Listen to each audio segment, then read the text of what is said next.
Restorers were cleaning walls in the Vatican when they uncovered the work of a 500-year-old master.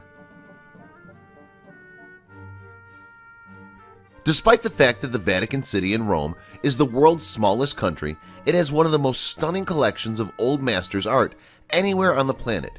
This unique collection, boasting works from the likes of Michelangelo, Raphael, and Leonardo da Vinci, requires constant care and periodic restoration. A good example of this is the restoration of one of the most famous of artworks, Michelangelo's Sistine Chapel ceiling frescoes, created between 1508 and 1512. Commissioned by Pope Julius II, these exquisite works were in sore need of restoration by the time of an investigation in 1979. The investigation showed that the ceiling was stained by smoke from thousands of candles, and it had also suffered from water leakage. Fortunately, Michelangelo had been a master of fresco techniques. Consequently, his painting had stood the test of time well despite its coating of grime and grease. The restoration attracted much controversy, with some art historians vehemently opposed to it, but the procedure went ahead and it revealed the luminous colors that had been hidden by the coating of dirt for so long. Supporters of the restoration were happy to see the luminous colors, while opponents remained unconvinced. A prominent supporter of the Sistine Chapel restoration, the erstwhile Director General of the Vatican Museums, Carlo Pietrangelo, wrote in the foreword to The Sistine Chapel, a book edited by Massimo Giacometti, "It's like opening a window in a dark room and seeing it flood with light." Many others have agreed with this judgment.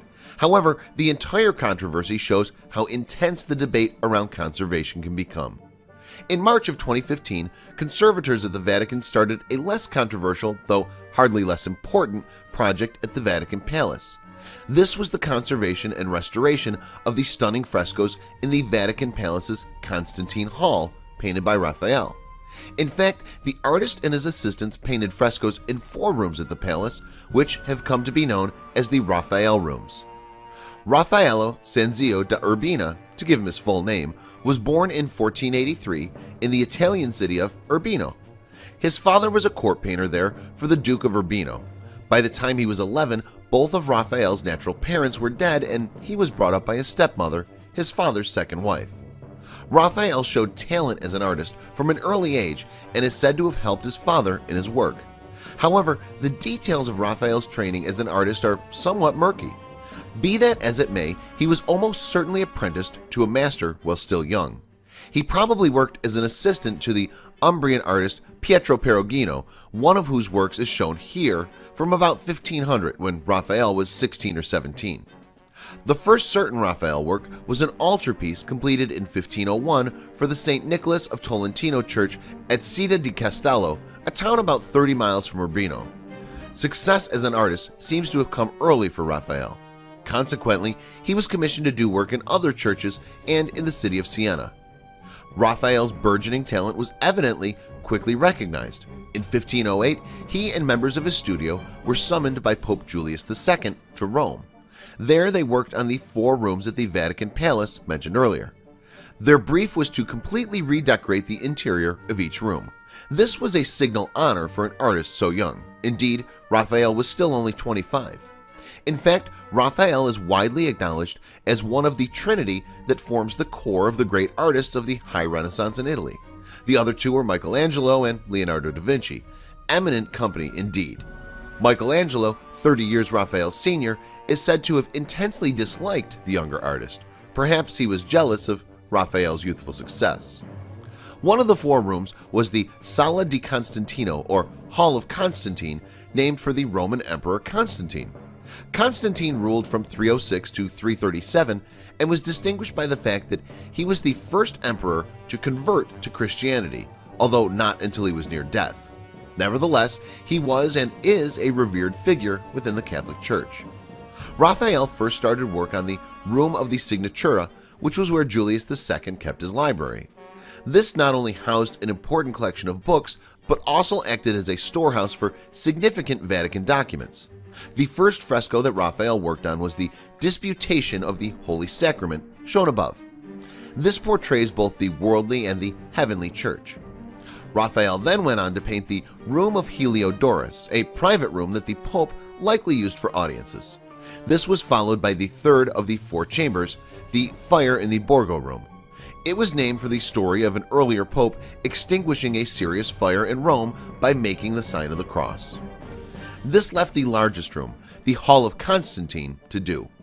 By the time this project was due to start, Pope Julius II had died in 1513, to be succeeded by Pope Leo X, who continued the decoration work.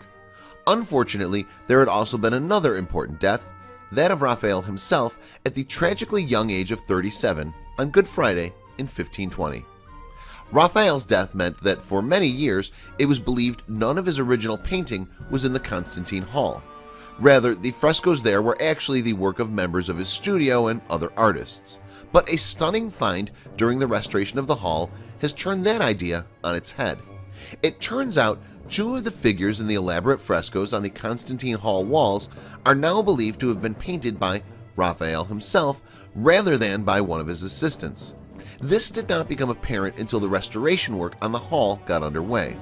The discovery of two new works by Raphael is an astonishing event in the art world.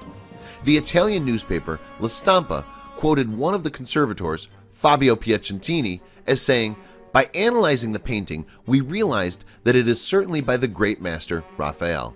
He painted in oil on the wall, which is a really special technique.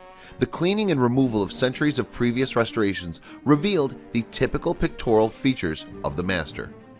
One of the two newly discovered figures represents justice, the other friendship. Justice is shown here, while friendship is shown here.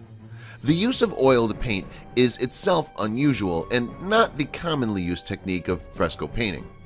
Arnold Nezelrath of the Vatican Museums told La Stampa, "Raphael was a great adventurer in painting and was always trying something different."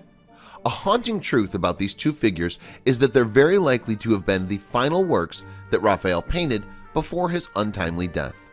We can only speculate about what further masterpieces Raphael would have left us had he lived longer. Share this video with your friends below.